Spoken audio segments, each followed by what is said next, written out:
नमस्कार, स्वागत है आपका 3 बजे 3 खबर में और मैं हूं जुबैर खान। मेरा कांग्रेस से 3 पीढ़ियों का साथ रहा है। काफी विचार के बाद मैं इस फैसले पर पहुंचा हूं।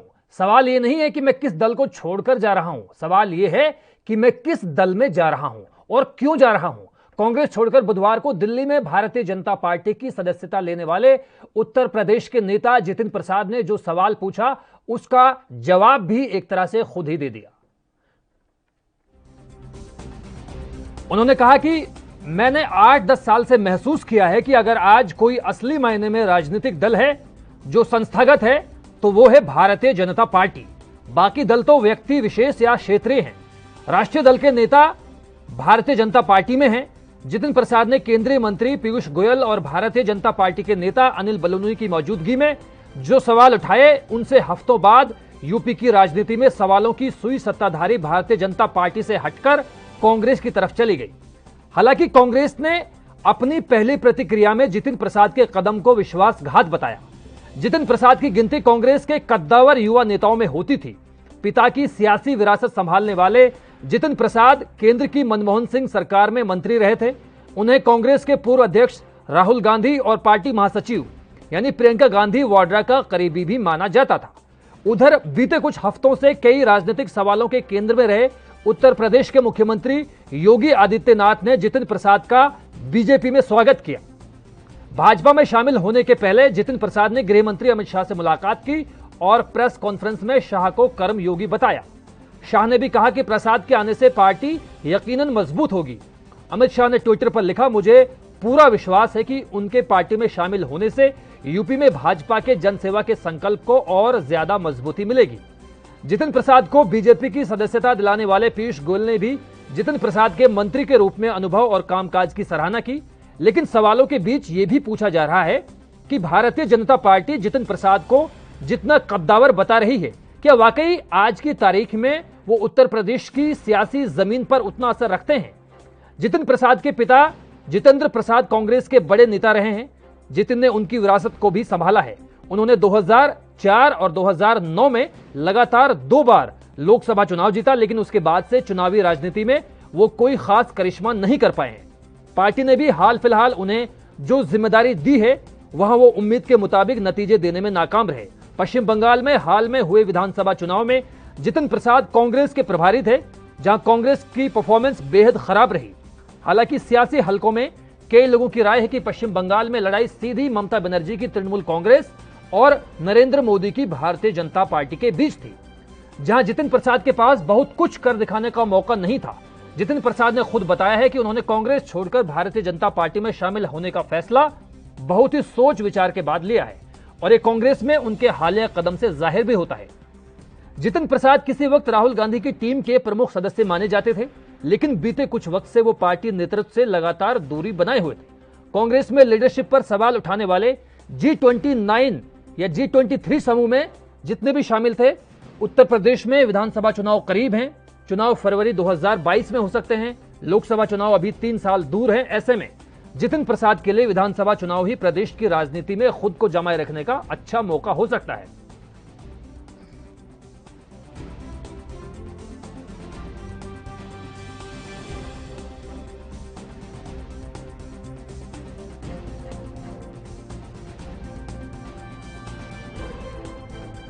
हमारे साथ हमारे 2 सहयोगी राहुल आनंद बीजेपी से मौजूद हैं और लखपत पटोला इंडियन नेशनल कांग्रेस से मौजूद हैं। सबसे पहले सर, दोनों मेहमानों का आपका एएनबी में वक्त देने के लिए बहुत बहुत शुक्रिया। और मेरा सवाल सबसे पहले लखपत पटोला जी से, सर ये सिलसिला कब कब कब कब जाके रुकेगा? क्योंकि जिस तरह से लगातार ये अभियान एक तरह से चला हुआ है, अगर पंजाब की हम बात करें तो यहां पर नवजोत सिंह सिद्धू की बगावत जग जाहिर है। अगर राजस्थान का हम जिक्र करें तो वहां पर सचिन पायलट के हालात सबको पता है। अशोक गहलोत से जो उनकी खेमेबाजी की खबरें आती रही हैं वो जग जाहिर है। हरियाणा की बात करें तो यहां पर भी हालात कमोबेश ऐसे ही हैं। भूपेंद्र सिंह हुड्डा और कुमारी सैलजा के बीच नहीं बनती, रणदीप सुरजेवाला के बीच नहीं बनती। ये सब सिलसिला आखिर थमेगा कहां सर? राजनीतिक पार्टियों के अंदर मतभेद निश्चित रूप से होते हैं और मैं ये जरूर एक कांग्रेस के कार्यकर्ता होने के नाते मैं समझता हूँ कि कांग्रेस अपने 139 साल में सबसे मुश्किल दौरों में से एक दौर में गुजर रही। पार्टी, उन लोगों ने पार्टी छोड़ने का काम किया या कमजोर करने का काम किया जिनके पुश्तैनी इस पार्टी से नाम शोहरत कमाई, जन सेवा करने का काम किया। और उसमें जितिन जी भी है। पार्टी ने लोकसभा में गई, वो पहली बार पार्टी ने उन्हें मंत्री बनाने का काम भी किया। सारे सब व्यक्तिगत व्यक्ति की इच्छाएं हैं। पार्टी किसी व्यक्ति से नहीं, पार्टी कांग्रेस पार्टी की विचारधारा है। कांग्रेस पार्टी का अपना अस्तित्व एक हाथ का सिंबल है, जिसके अंदर जिस की आस्थाएं हैं, जो निश्चित रूप से पार्टी में केवल लाभ लेने इस तरह के व्यक्ति जाएंगे, लेकिन जिन्हें कांग्रेस की विचारधारा में भरोसा है, मैं समझता हूं कि वो निश्चित रूप से वो लोग पार्टी के इस दौर में खड़े रहेंगे। और दूसरी बात, आपने जहां तक कहा कि पार्टी में कई जातियों में गुटबाजी है, ऐसा कोई भी, चाहे भाजपा ही हो, कहीं ऐसा नहीं कि चाहे उत्तराखंड हो, चाहे हिमाचल में हो, या आप उत्तर प्रदेश के अंदर लगा हो कि पार्टी में बगावत की स्थितियां ना हो या मतभेद ना हो, सभी जगह मतभेद। उत्तर प्रदेश में आपने देखा होगा कि पिछले लास्ट 2 वीकों में क्या स्थितियां बनी है। ये मैं समझता हूं कि ऐसा परिस्थिति सभी पार्टियों में है। लेकिन जहां तक मुझे लगता है कि जो सचिन जी की बात आपने की है, सचिन जी निश्चित रूप से कांग्रेस के साथ खड़े रहेंगे मजबूती के साथ। शैला जी की बात आपने की है, शैला जी भी निश्चित रूप से कांग्रेस के मजबूत स्तंभ है। ये मैं इन चीजों पे ज्यादा नहीं गौर करता हूँ। पार्टी को जनता का आशीर्वाद मिलना चाहिए। जब पार्टी को जनता का आशीर्वाद मिलता है तो सब लोग इस तरह के जो अवसरवादी व्यक्ति होते हैं वो निश्चित रूप से मौका देखते हैं। लेकिन भाजपा का 2022 में उत्तर प्रदेश में पतन है, चाहे वो किसी को भी लेके आए। जी राहुल आनंद साहब, अब आप बताइए कि जिस तरह से अब जितिन प्रसाद की वापसी एक तरह से कहेंगे बीजेपी में हो गई है, और इससे पहले ज्योतिरादित्य सिंधिया भी कांग्रेस का दामन जो है छोड़कर वो बीजेपी में शामिल हो चुके हैं। इस तरह से बड़े कांग्रेसियों का बीजेपी का दामन थामना, बीजेपी की विचारधारा में यकीन जताना क्या दिखाता है? पार्टी मजबूत हो रही है?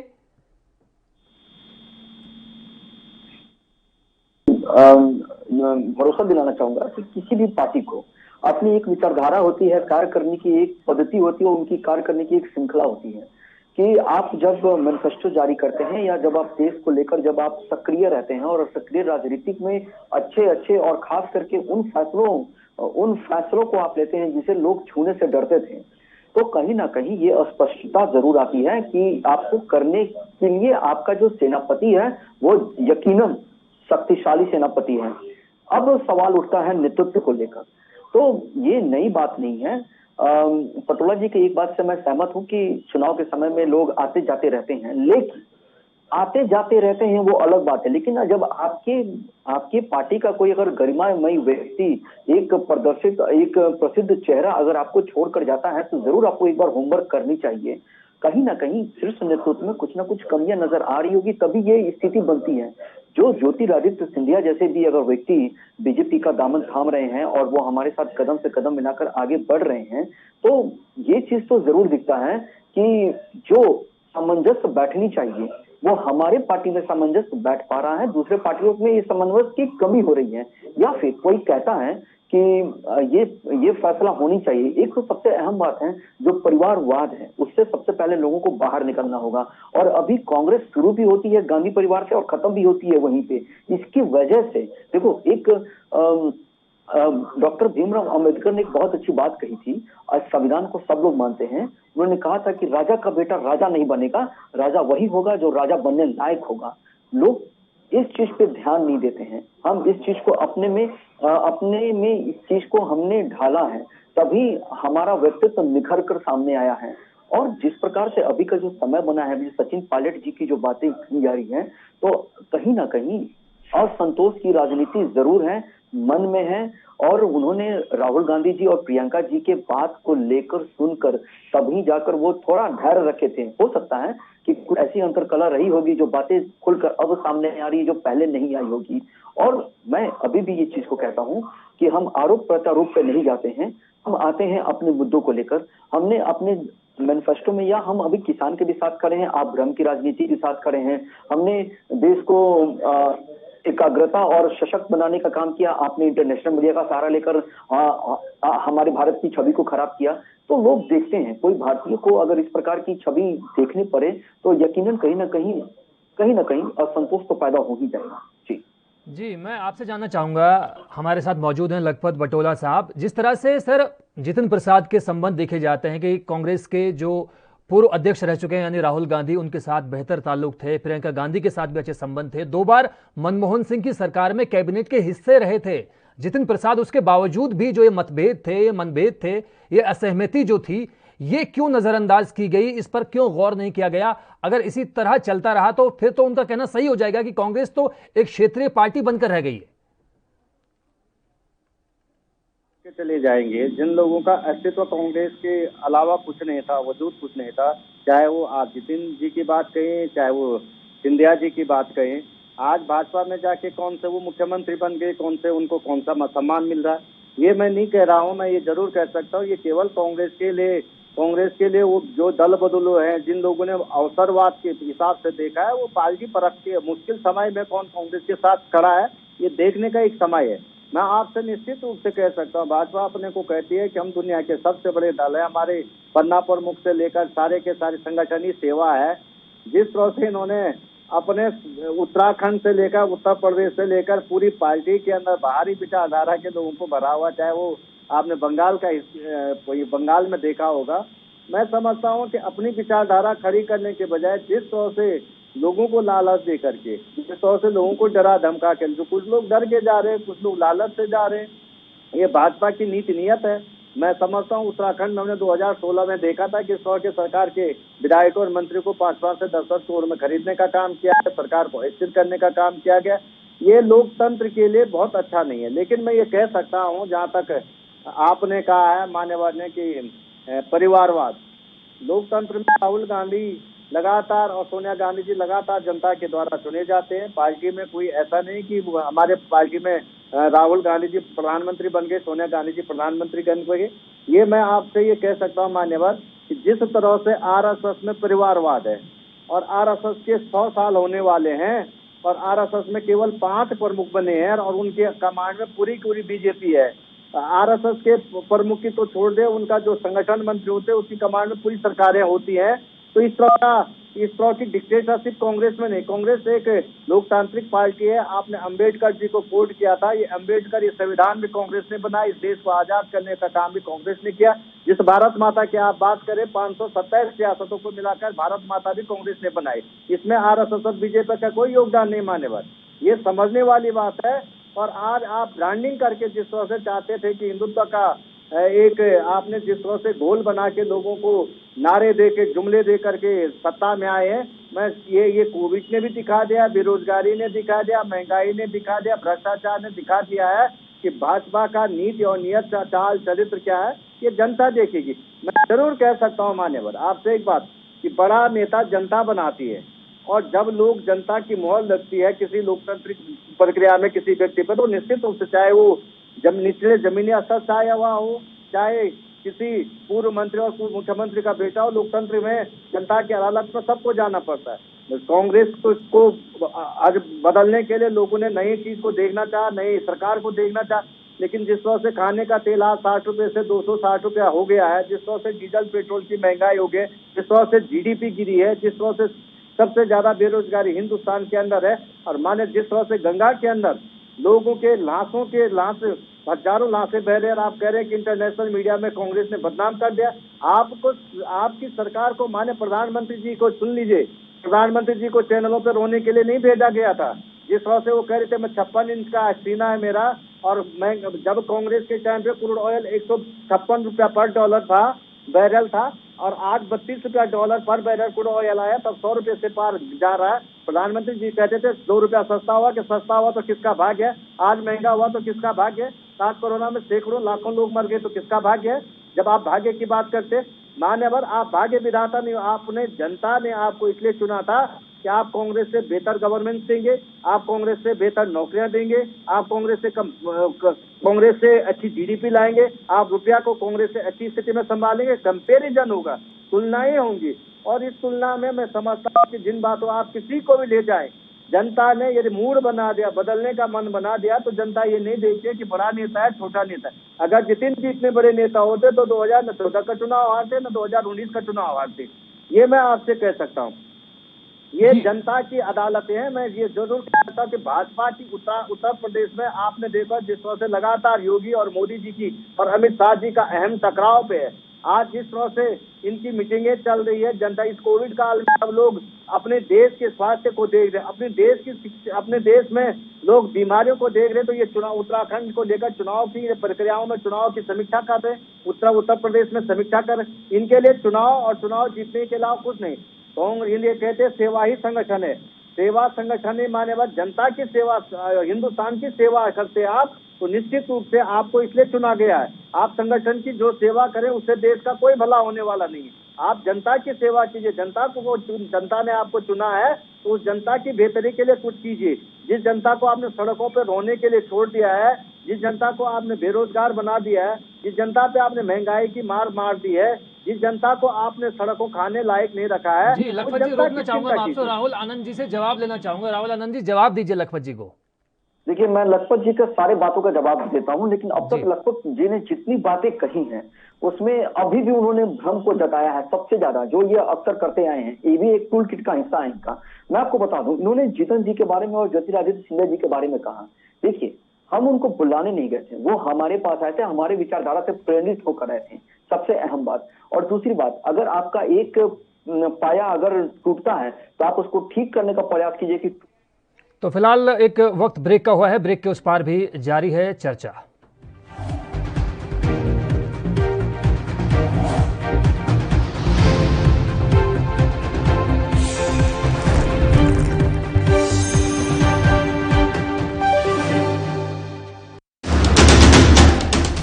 राष्ट्र धर्म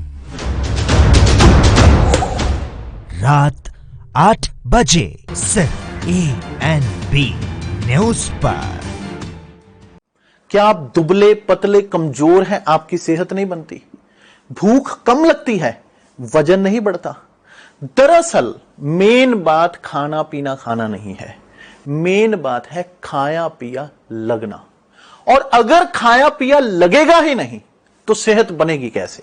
इसलिए हमारी संस्था सन्यासी आयुर्वेदा ने एक ऐसी दवा बनाई है जो कि आपके पाचन तंत्र को, आपके लीवर सिस्टम को ठीक करने का काम करती है, ताकि आप जो भी खाएं उसका पूरे का पूरा निचोड़ आपके शरीर को लगे, आपकी भूख बढ़े, खाया पिया सही से लगे, नया खून बने, हड्डियों में जान आए, वजन बढ़े, ताकत बढ़े, चेहरे पर नूर आए और आप मोटे तगड़े खूबसूरत पर्सनैलिटी के मालिक बन जाएं। यह दवा पूरी तरह से आयुर्वेदिक होती है। इसका शरीर पर कोई भी साइड इफेक्ट, कोई भी नुकसान या दुष्प्रभाव नहीं होता। लड़के लड़कियां दोनों इसका इस्तेमाल कर सकते हैं और पहले 15 दिन के अंदर ही आपको इसका असर महसूस हो जाएगा। सिर्फ 650 रुपए की पूरे 1 महीने की दवा होती है और आप इसे घर बैठे 01145454545 पर फोन करके दवा मंगवा सकते हैं।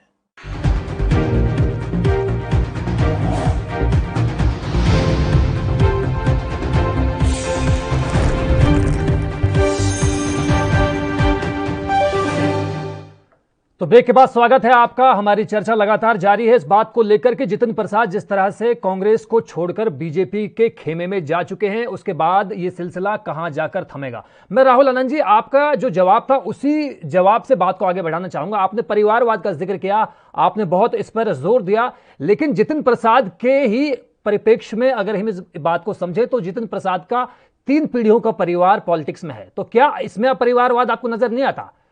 देखिए खान साहब, मैं आपको एक चीज स्पष्ट करना चाहूंगा कि कांग्रेस पार्टी, यहाँ पे 2 तरह की चीजें हैं। एक, मैंने आपसे कहा था कि राजा का बेटा अगर राजा बनने लायक है या नहीं है, इसका फैसला जनता करती है।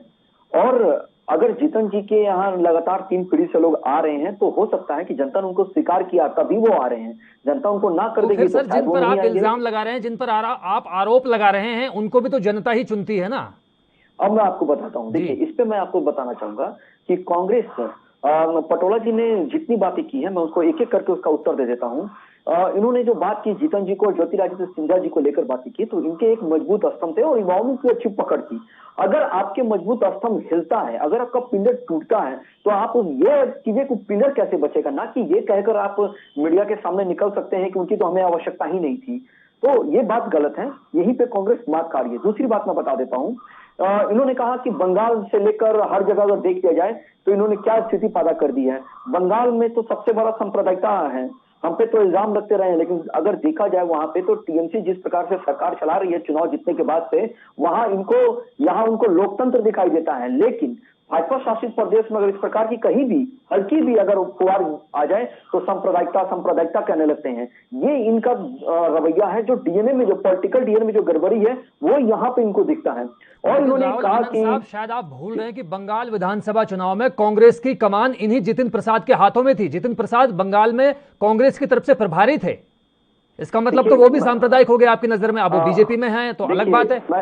मैं वो बात नहीं कर रहा हूँ। जी बताइए फिर। के ऊपर कटाक्ष किया है, मैंने टीएमसी को बोला कि टीएमसी के लोग किस प्रकार से वहां पे लोगों को मार रहे हैं, उनके घर को जला रहे हैं, उस समय ये चुप रहते हैं और उनको वहां पर लोकतंत्र की जीत नजर आता है। और इन्होंने एक बात कही जो परिवारवाद को लेकर, जो आरएसएस के ऊपर भी इन्होंने जो कटाक्ष किया, तो मैं इनको बता दूं कि आरएसएस में अभी कौन है और कल कौन होगा इसकी कोई गारंटी नहीं होती है। ठीक उसी प्रकार बीजेपी में है। बीजेपी में अगर जेपी नड्डा जी अभी राष्ट्रीय अध्यक्ष है तो कल कौन होगा ये हमें पता नहीं होता है। लेकिन कांग्रेस को ये पता है कि जब भी होगा तो या तो सोनिया जी होंगी, या तो राहुल गांधी जी होंगे, या बैकडोर से कोई उस कमान को संभालेगा। यही होता आया है, यहाँ ये परिवारवाद है। और जो भारत माता की जो आजादी दिलाने की जो बात है, ये मैं स्पष्ट है, इस चीज से मैं सहमत हूं कि कांग्रेस ही वो ऐसी पार्टी है जिसके नेतृत्व में देश को आजादी मिली थी। लेकिन आज वही कांग्रेस मति भ्रमित का शिकार होकर एंटी नेशनल कांग्रेस बन गई है। इनके नाम में परिवर्तन हो गया है। आप देखेंगे, अगर इतिहास उठाकर पिछले 10 सालों का इतिहास उठा के देखेंगे तो इनकी राजनीति करने की जो क्षमता है वो घटते जा रही है और गलत जगह पे ये स्ट्राइक कर रहे हैं। शायद इसी का देन है, इसीलिए मैंने एंटी नेशनल कांग्रेस कहा है। ठीक है राहुल आनंद साहब, लखपत बटोला जी के पास में जाना चाहूंगा। लखपत जी, इस बात से तो इनकार नहीं किया जा सकता कि जिस तरह से G23 एक समूह आया था उभर कर और असंतुष्टों की एक बहुत लंबी फहरिस्त मौजूद है जम्मू कश्मीर में। जिस तरह से श्रीनगर में गुलाम नबी आजाद की अध्यक्षता में मीटिंग भी हुई, वहां पर आनंद शर्मा मौजूद थे, भूपेंद्र सिंह हुड्डा मौजूद थे, मनीष तिवारी की नाराजगी भी जग जाहिर है। तो ऐसे में यह कहना तो गलत होगा कि ये जितिन प्रसाद तक या ये सचिन पायलट तक या ये नवजोत सिंह सिद्धू तक ये रुकने वाली बात है। ये तो बहुत लंबी फहरिस्त नजर आती है। इस पर रोक क्यों नहीं लग पाती? आपस की जो खेमेबाजी है या गुटबाजी है, इस गोलबंदी को मुकम्मल तौर पर पेश क्यों नहीं किया जाता? लीडरशिप के ऊपर तभी सवाल खड़े होते हैं। देखिए, जिन लोगों ने कांग्रेस के जब गंगा बह रहे थे उसमें हाथ धो के नेता बन गए, ये लोग कह रहे बड़े बड़े नेता थे। बड़े बड़े नेता अपने बलबूते होते तो मैं मानता। कांग्रेस के सिंबल पे जीत गया है, कांग्रेस ने उन्हें नेता बनाए। आप कांग्रेस ने ये दौर पहली बार नहीं देखा है। कांग्रेस ने इससे पहले 1975 से लेकर 1979 का दौर देखा, कांग्रेस ने 1965 का दौर देखा। कांग्रेस इस स्थितियों में ऐसा नहीं कांग्रेस पहली बार है। मैं आपसे एक बात स्पष्ट कह दूं मान्यवर, आप कह रहे हैं कि एंटी नेशनलिस्ट की आपने बात की है। 7 साल से केंद्र में 8वें साल में आप प्रवेश कर रहे हैं, तो आपने चूड़ियां पहन रखी क्या जो देश विरोधी तत्वों को आपने देश के अंदर पनपा रहे हैं? आप केवल चैनलों पे आके बातें करते बड़ी बड़ी।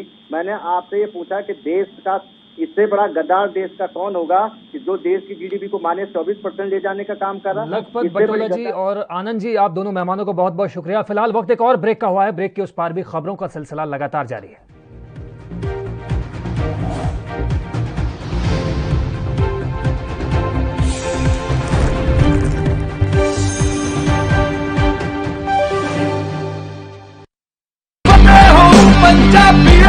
फतेह किट ਦਿੱਤੇ ਨੇ ਕਿ ਤੁਹਾਨੂੰ ਕਿਤੇ ਜਾਣ ਦੀ ਲੋੜ ਨਹੀਂ। ਅਗਰ ਤੁਸੀਂ ਪੋਜ਼ਿਟਿਵ ਹੋ, ਸਟੇਜ 1 ਦੇ ਵਿੱਚ ਹੋ, ਲੈਵਲ 1 ਦੇ ਵਿੱਚ ਹੋ, ਆਪਣੇ ਘਰ ਜਾਓ, ਫਤਿਹ ਕਿਟ ਤੁਹਾਨੂੰ ਮਿਲ ਜੂਗਾ। ਬਿਮਾਰੀ ਦਾ ਕੀ ਦਵਾਈ ਲੈਣੀ ਹੈ, कैसे ਲੈਣੀ ਹੈ, ਸਾਰਾ ਕਾਗਜ਼ ਵਿੱਚ ਹੈ। ਕੋਈ ਬੰਦਾ ਆਊਗਾ ਜਿਹੜਾ ਤੁਹਾਨੂੰ ਦੇਊਗਾ और ਉਹ ਸਮਝਾਊਗਾ ਵੀ ਤੁਹਾਨੂੰ, ਉਹ ਤੁਸੀਂ ਲਓ। ਫਤਿਹ ਹੋ ਪੰਜਾਬੀਓ, ਫਿਰ ਫਤਿਹ ਹੋਊਗੀ।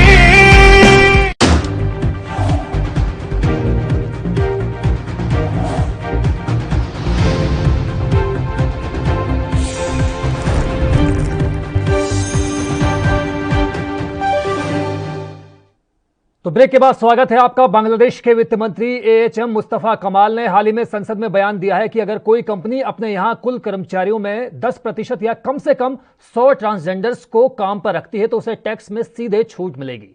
इस प्रस्ताव के बारे में कमाल ने संसद में कहा कि तीसरा लिंग समुदाय हाशिए पर है और समाज का वंचित वर्ग है। बांग्लादेश में ट्रांसजेंडर समुदाय दशकों से समाज से कटा हुआ है। कमाल ने कहा दूसरों की तुलना में थर्ड जेंडर समुदाय पिछड़ रहा है और मुख्य धारा के समाज से बाहर निकल गया है। इसमें सक्रिय लोगों को शामिल कर सामाजिक समावेश सुनिश्चित किया जा सकता है। ऐसे लोगों को उत्पादन उन्मुख व्यवसाय में रोजगार दिया जा सकता है।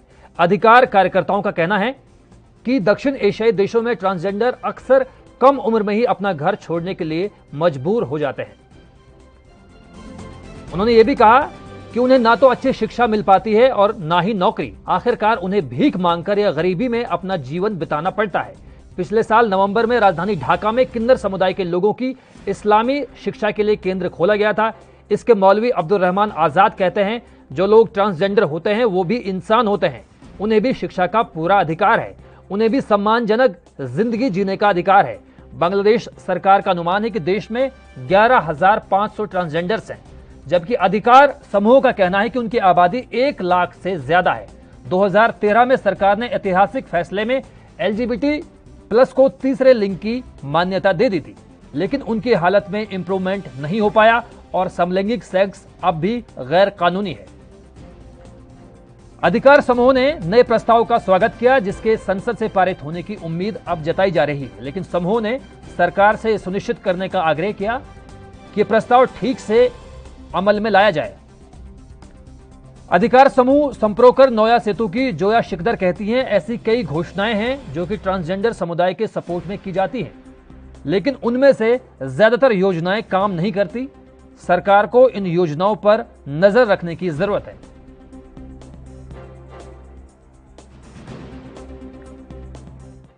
बॉलीवुड एक्ट्रेस कंगना रनौत ने कहा है कि पिछले साल काम न होने के चलते वो आधा इनकम टैक्स नहीं भर सकी। ये जानकारी उन्होंने एक इंस्टाग्राम स्टोरी में दी है। इस स्टोरी में उन्होंने ये भी दावा किया है कि वो बॉलीवुड में सबसे ज्यादा इनकम टैक्स चुकाने वाली एक्ट्रेस हैं। हालांकि इनकम टैक्स के जानकारों का दावा है कि कंगना रनौत का यह दावा भ्रमित करने वाला है, क्योंकि भारत सरकार आपकी कमाई के हिसाब से इनकम टैक्स लगाती है। जबकि कंगना रनौत के पास काम नहीं था तो उन पर इतना टैक्स कैसे लगा, वे चुका नहीं सकी।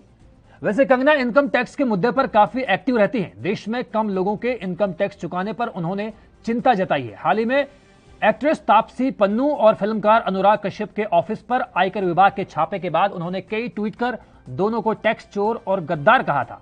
अब कंगना रनौत ने इंस्टा स्टोरी पर लिखा है, जबकि मैं सबसे ज्यादा टैक्स स्लेब में आती हूं और अपनी कुल कमाई का 45% टैक्स चुकाती हूं, जबकि मैं सबसे ज्यादा टैक्स चुकाने वाली एक्ट्रेस हूं। पिछले साल कोई काम ना होने के चलते मैं आधा टैक्स नहीं चुका सकी। जीवन में पहली बार मुझे टैक्स चुकाने में देरी हुई है, लेकिन सरकार मेरा बकाया टैक्स रकम पर ब्याज लगा रही है। फिर भी मैं इस कदम का स्वागत करती हूं। व्यक्तिगत तौर पर हमारे लिए समय कठिन हो सकता है, लेकिन साथ मिलकर हम समय से भी ताकतवर बन सकते हैं।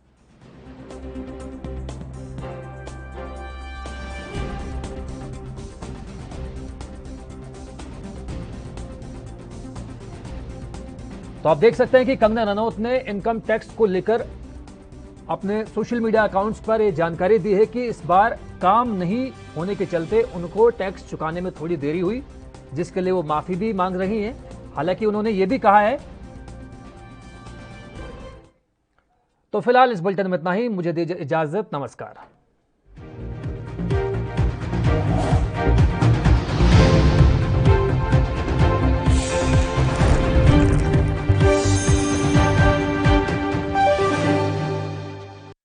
क्या आप दुबले पतले कमजोर हैं, आपकी सेहत नहीं बनती, भूख कम लगती है, वजन नहीं बढ़ता? दरअसल मेन बात खाना पीना खाना नहीं है, मेन बात है खाया पिया लगना। और अगर खाया पिया लगेगा ही नहीं तो सेहत बनेगी कैसे? इसलिए हमारी संस्था सन्यासी आयुर्वेदा ने एक ऐसी दवा बनाई है जो कि आपके पाचन तंत्र को, आपके लीवर सिस्टम को ठीक करने का काम करती है, ताकि आप जो भी खाएं उसका पूरे का पूरा निचोड़ आपके शरीर को लगे, आपकी भूख बढ़े, खाया पिया सही से लगे, नया खून बने, हड्डियों में जान आए, वजन बढ़े, ताकत बढ़े, चेहरे पर नूर आए और आप मोटे तगड़े